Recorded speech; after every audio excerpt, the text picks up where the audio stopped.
as you sit there breathing, feeling the rhythm of your own pulse. You can already sense something shifting, can't you? Like a radio tuning to a clearer station. Your mind is already picking up the signal of Ascension frequency. That cosmic hum vibrating through your neurons, your cells, your fucking being. So let's dive into this. Picture your mind like a garden. A wild, messy garden full of weeds. Those old crusty beliefs that you've been hauling around like a kid dragging a worn-out teddy bear. You already know how to tend this garden, don't you? Every time you said fuck it and walked away from a toxic job, a draining friend, or a story about yourself that kept you small, you were already weeding. You're already choosing light. Like the time you stood up for yourself, maybe even surprised yourself. When you said no and felt your spine straighten like a goddamn sunflower turning toward the sun.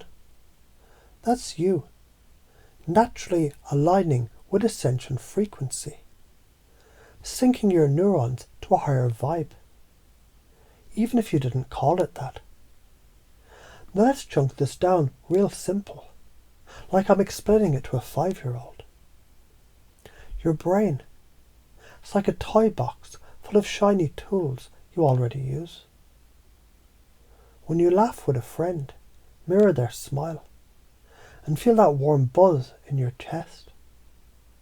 That's your mirror neurons firing, syncing you up, raising your vibe. That's science, not some airy-fairy crap. Your brain's wired to connect, to resonate, to climb the frequency ladder. And when you get pissed off and decide to change something, like ditching a bad habit or calling out nonsense, that's you purging, vomiting out the old patterns, just like the universe does when a star explodes to birth new galaxies. You're already doing this shit naturally, effortlessly. But here's the kicker. There's more ways to do it. Ways you might not even see yet. Imagine your attention like a flashlight. Right now, you might be shining it on the same old corners, worrying about what people think, scrolling like a zombie, or replaying that one fuck-up from years ago. But what if you swung the flashlight somewhere else? Like toward the ideas that light you up, writing that book, starting that project, or just sitting quietly and feeling the hum of your own soul. You can train your focus like a muscle. Start small. Notice the warmth in your hands, the beat of your heart, the way your breath feels like a tide.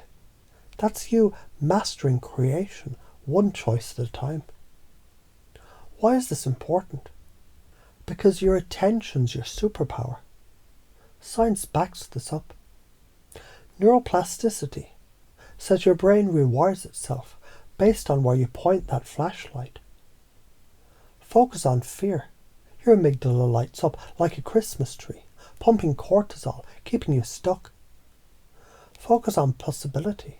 Your prefrontal cortex starts weaving new connections, dopamine flows, and you're literally upgrading your brain's circuitry. Bioresonance isn't just woo. It's your cells vibrating in sync with the universe's electromagnetic pulse.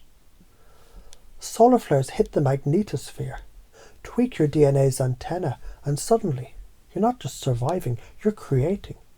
You're the quantum gardener, planting seeds of truth, love, and power. But let's get real. Why are you afraid to do this? Why do you hesitate to crank up your frequency? Because your ego is a scared little shit. That's why. It's screaming. If you change, people will ditch you. You'll look weird. You'll lose your cozy little cage. And yeah, it's got a point. Some people will bail. When you stop vibing with their self-pity or drama, they'll ghost you faster than you can say Ascension. But fuck that noise. Those aren't your people. Your tribe, the ones who resonate with your light, who cheer when you shine. The fear is just your ego clinging to the old script. But you're already rewriting it every time you choose courage over comfort. Now let's talk about getting stuck. Those patterns that drag you down like quicksand. You know the ones people-pleasing, procrastinating, or telling yourself you're not enough.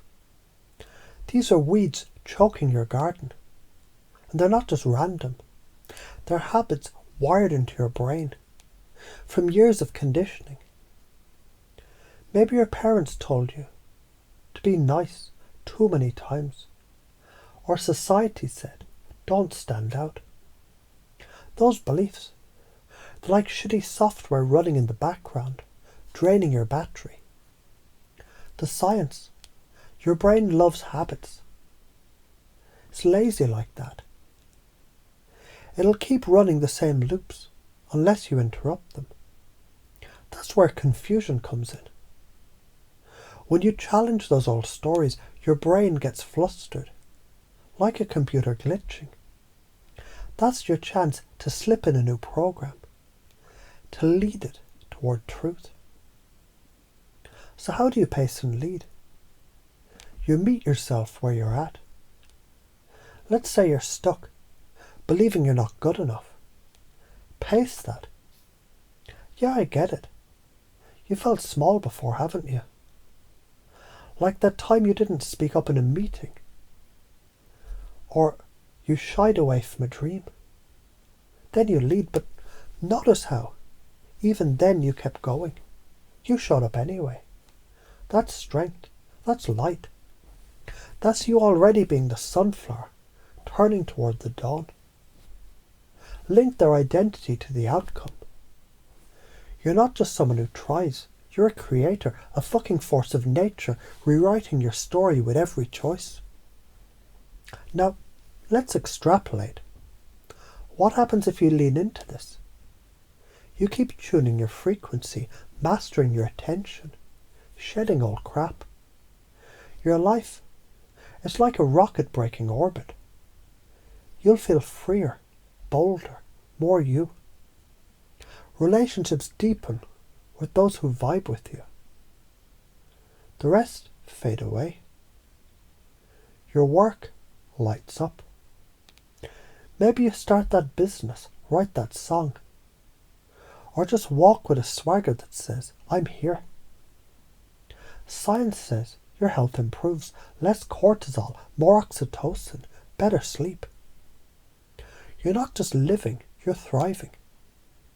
But if you don't, if you stay stuck, you'll feel that slow drain, energy leaking, dreams fading, stuck in the same old loops.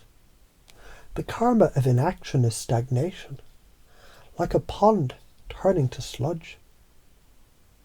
You're meant for rivers, not swamps. Let's weave this into metaphor. Your life's a symphony, and you're the composer. Right now, maybe you're playing the same tired notes. Fear, doubt, playing small. But you can change the score. Pick up the baton. Feel the rhythm of your breath. Start writing new music.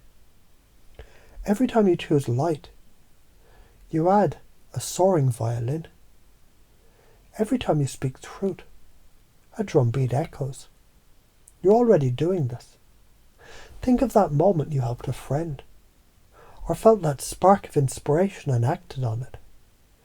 That's you, conducting the orchestra of your soul. And as you do this, notice how natural it feels, like remembering something you always knew. Your chest feels warmer, doesn't it? Your breath deeper, your spine straighter. That's the truth setting in, like roots sinking into rich soil. You're not just learning this, you're becoming it. Every choice to focus on light, to purge old patterns, to speak your truth, is rewiring your brain, returning your cells, aligning you with the universe's pulse. You're the sunflower, the quantum gardener, the composer, the fucking sun itself. And from this moment on, it's easy, natural, inevitable for you to live this way, to choose light over static, to create instead of complain, to shine so bright the shadows don't stand a chance. Because you're not just consciousness, you're consciousness with teeth, with a backbone, with a laugh that shakes the stars. And as you step into this, you're not just changing your life, you're rewriting evolution's script, one bold, vibrant, badass choice at a time. So go ahead, be the field, the light, the creator. The universe is waiting. It's got your back.